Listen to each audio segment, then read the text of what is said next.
Ladies and gentlemen, it is the 28th of January 2025. And once again, we are talking about the chess world champion. But we're talking about Gukesh. We're not talking about the other champion. We will be talking about him shortly, if you don't know who I'm talking about. Magnus Carlsen has got more drama. But we're talking about Gukesh, because while all that is going on, we've got Tata Steel. It is round 9. Gukesh is in the lead. He's one of the joint leaders, and today he does something truly special. Again, at 18 years old. He's younger than me. It's insane.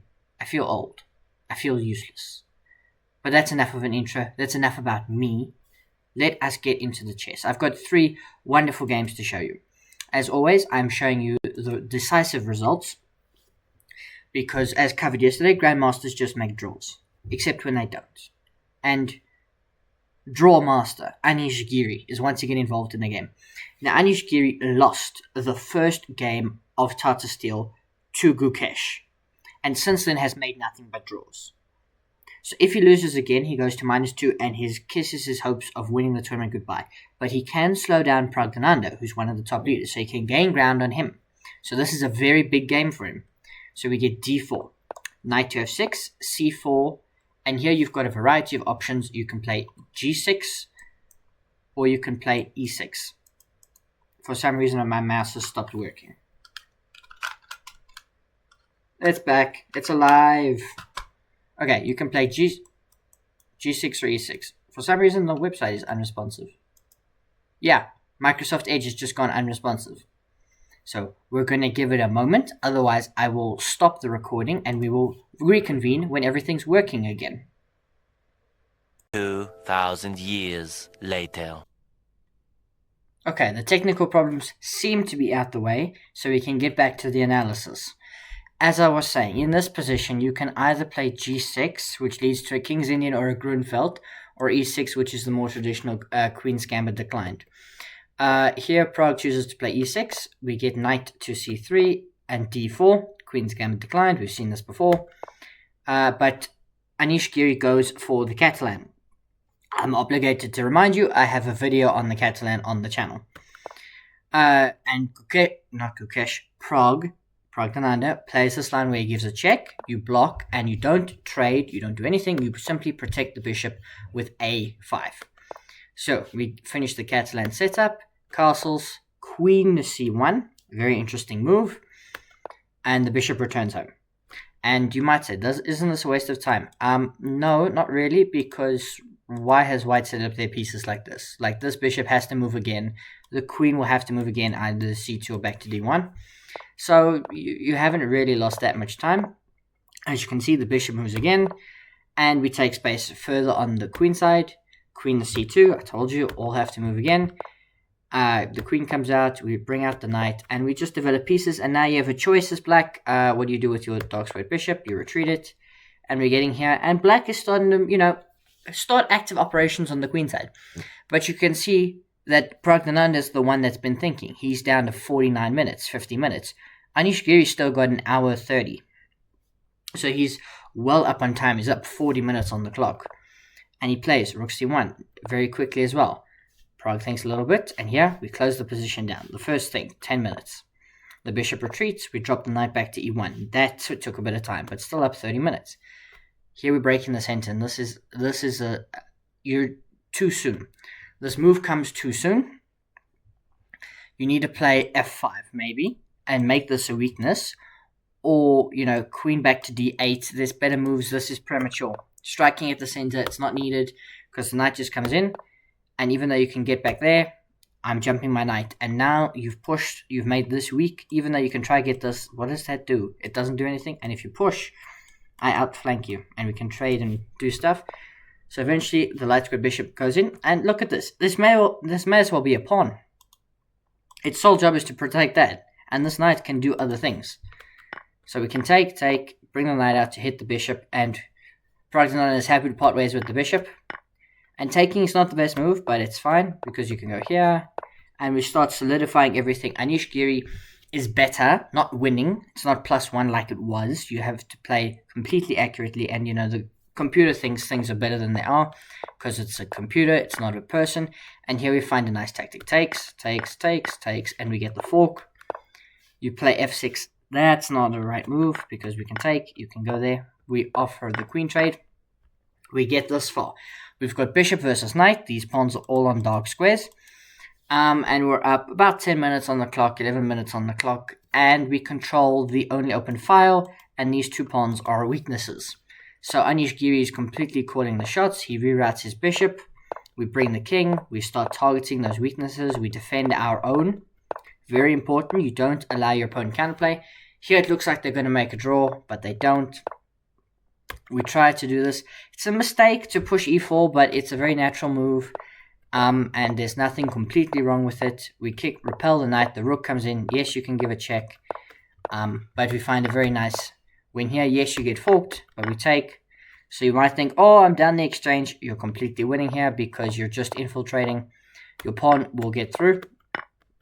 Or you will win literally all of black's pawns. And in very quick time, Anish Giri puts away Pragg in style. This is how the game finishes. Anish Giri gets a win. He's back level, and he has pulled Pragg back closer to him, and he's pulled closer to the leaders. He's still going to have to basically win every game from here, but that is what it is. Now, I know you're here for Gukesh. He is the main event. So, the second game I'm going to show you. Vladimir Fedoseev versus Pentala Harikrishna. This is one of the strangest games I've ever seen. Ladies and gentlemen, look at my eyes. Don't look at the board. Look at my eyes. This is the strangest game I have ever seen in my life. By a grandmaster. D4. Nothing strange about that. Knight f6. Nothing strange. C3. Bro, mouse slipped over the board. You're meant to play c4. But Fedoseev doesn't do that. He plays c3. And now we basically, oh no, it's in London. No, it's not London. London, C3, H. What is this? If you're going to play London, at least play the London stuff. Get this out, do this, do all the good stuff. Why are you playing that? The bishop comes out. We bring the knight. And you might think, oh, here we go. We finished London. By the way, this is move 5 of a Grandmaster game. No games in the database, in the Lichess database. None. Knight comes out. We look for the trade of bishops. We plant our knight in the center, all good and proper. We attack the light square bishop. And now we play e3. Now it looks like a London. Nope. Okay, offer the trade. We grab the light square bishop. And we trade, and we bring the queen up. We take space on the queen side with b5. We attack the knight. It returns home. It undevelops back to g8. Because where else are you going to go? You can go here, but knight takes d4, here. Queen g4. You're winning this. This is impossible. Yeah, no, and you'll win the pawn back. So that goes down a pawn, so you kind of have to go back to g8, as I said. And now we take more space on the king side. And this game is just like getting played against a snake. I don't know how he did it. He even doesn't castle. But Vladimir Fedoseev played this game like a boa constrictor.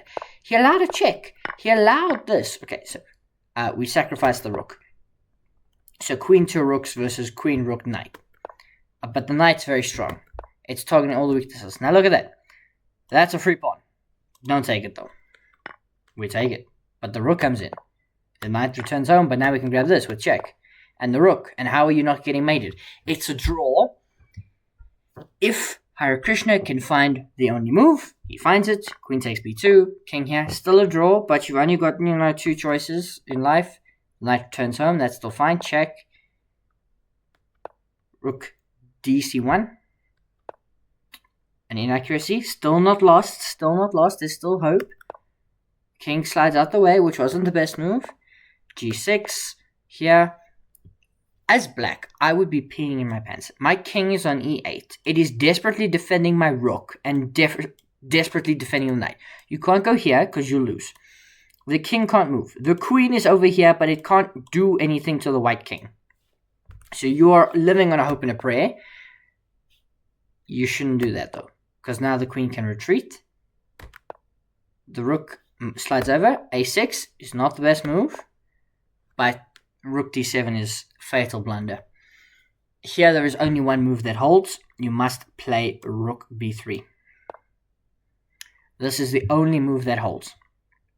Remember, there's no checks. The knight protects that and protects that. This knight actually does really good job defending the king, and you can trade. And what can happen here is it's still not great. The computer wants this. You don't trade, obviously, because that's just losing. So after the queen blocks, queen b5, and you try and you get in somewhere. So Vladimir Fedoseev plays the game like a snake, plays the weirdest opening I've ever seen in my life, goes up an exchange, and then proceeds to just checkmate Pentala Harikrishna. But ladies and gentlemen, I know why you were here. I know why you clicked on the video. You clicked on to see the world champion, Gukesh. He is playing fellow Indian, Leon Luke Mendonca, and Gukesh plays a sensational game. e4, e5, knight f3, knight to c6, bishop e5, a Spanish. And we get a mainline Spanish. Look at this. Even in this tournament, we've seen people play d3, but this is the main of mainline Spanishes. Look at this. The bishop comes out. So this is it's Morphy defense, and then I think this is the Archangel's variation of the Spanish. We strike there on the queen side, try and take space. The rook slides over. This has all been seen before. And here Gukesh invites a fight. The only reason you play the bishop out to this square is if you want to fight. Gukesh elects to fight. He induces black to commit these pawns forward, to basically pin these pieces in. The knight can kind of retreat out in various ways. The bishop is basically useless for the moment. You will have to strike in the center, but you can't do that because that's hanging. Like, black has a pre-made attack, but black can't go long castles. So how are we going to do it? Well, short castles by black. We play c3, and we get the knight out to the side. Also, you might think, can't I just doom? Nah. So you might think, oh, I want a pawn. Knight e6 comes in. You've got problems. Not to mention the fact you could probably sacrifice the bishop. I would be shocked if that doesn't work after knight takes. Just exploring my own variation in which this happens. Yeah, all fine. What does it want instead? Rook takes f2. Rook takes. It's winning because knight takes e5. Knight takes e5, the rook opens up. Okay, I'm sure they would calculate all of that. Anyway, knight to c2, knight g6 anyway. Now we get the knight going into e3, which gets snapped off. But, like in games, this is the best move, probably. The engine thinks it's slightly better for black. Is it worth it? Is it worth it? That's a question you've got to ask yourself in life. King g7. The bishop moves around. We take more space. This is the traditional way to play the Ruy Lopez with black. You disallow d4 at all costs by playing c5 and e5. Obviously, e5 was your first move. So we take on the queen side and we look to lock everything up. Remember, you're striking at the structure. So this is a good move because the best move is c4, which allows either takes or you can push. Both are fine because you could go here, here, here. This is better for white, this transformation. So we get c takes. So before, you don't push, you take. And we get this structure. Oh, jumped a little bit ahead. So the queen slid over. The rook came in, trying to target that weakness, put attackers on it. And now we get d4, the move you try to achieve most often. The queen slides over. You're not worried about this pawn because you've got bigger fish to fry. So rook e8. The bishop now slides over. This pawn is completely hanging, but you can't take it. Actually, the best move is to take it and hope for the best. But, h4, rook here. I don't know. Various knight sacrifice ideas. You can take the pawn and hope for the best, but instead we get rook a8, just looking to trade. The knight jumps out of the way, protecting the e4 pawn, half protecting it, I suppose, because you can't grab it. Now you can't grab it because you lose your queen, just like this. And you might say, well, I'm not down that much material. Against Grandmasters, you're down enough material, and also the rook is hanging. Because the bishop used to defend it. So you can't grab the pawn in the center, just FYI. Okay, knight jumps back. Now we get rook. A couple of moves ago he played here. Now he's going here. Black has no moves. Black put all their pieces in lovely squares. They have no moves. You can see the knight came with half a plan. Gukesh finds a good move, not the best move. Rook in to f5. Now we take, and we take with the pawn because we want to create a passer. Again, this rook just keeps going back and forth between these two squares. Okay, it happens. Now we attack the bishop. It moves. We drop the rook back. And now we're going to invest in the a-pawn. As much as we can, we're going to invest in the a-pawn and also look to exploit weaknesses on the king side. As we now shuffle, Gukesh shuffling to find the breakthrough. He's got 5 minutes. His opponent's got 40 seconds. Now remember, they do have additional time. And here, the fatal mistake. Bishop d7. Made in time pressure, but it winning for one and one only move, and that move is bishop takes d6. Does Gukesh find it? Yes. Because you can grab here. Now the queen is in. And we grab this pawn. You can give a check. And maybe you were hoping for perpetual. But rook f2 and you get mated first. So obviously you can't drop back. I mean, you can try, but I don't think it works. Yeah, if you give a check, I block with the knight. That knight's falling because it's pinned. There's nothing you can do to protect it. So Gukesh put the pressure on. Had a position here that was plus 1.9 before the mistake, before the genuine blunder. He had put the pressure on, and it was just a steam cooker. It was 39 good moves. Black's 39th move was horrible because you hang this pawn, and yes, the queen can come in and you can look for quick counterplay, but the only way here genuinely to try and hold on, it's already plus 5, it's already bad. The only way really to try and hold on is to trade the queens, because if you get this, you might survive. The advantage disappears slightly. You might be able to corral this pawn. This pawn might create counterplay. This structure is still very locked, so there's hope. Queen f7 looks for counterplay. It's a good approach. It's not good enough because of rook f2. Missed. And you, now in a normal game, what you might do is you might repeat moves and play like this. But in this position, as I said before, there is knight f8. And that knight perishes. Gukesh wins. Now there will be another cut while I pull up the standings for you. A little longer than a few minutes later. Okay, it overclips me slightly. Thank you for bearing along with me from the edits. You can see that Tata Steel, after 9 rounds, is led by none other than the chess world champion, shock horror, it's Gukesh. He leads by half a point over Nodibek Abdusatorov, and after his performance today, Vladimir Fedoseev, who won against Pentala Harikrishna. You can see Pragg, had he drawn the game, would be tied with them, but he's now sits half a point behind them and a whole point behind Gukesh on 5.5. Then you've got Alexei Sarana, Fabiano Caruana, and Wei Yi all on 5, and you can see Anish Giri there on 4.5. He's 2 whole points behind Gukesh, so probably not going to be able to pull it off unless he wins basically every round for the rest of the tournament, but at least he can start working himself into the top half.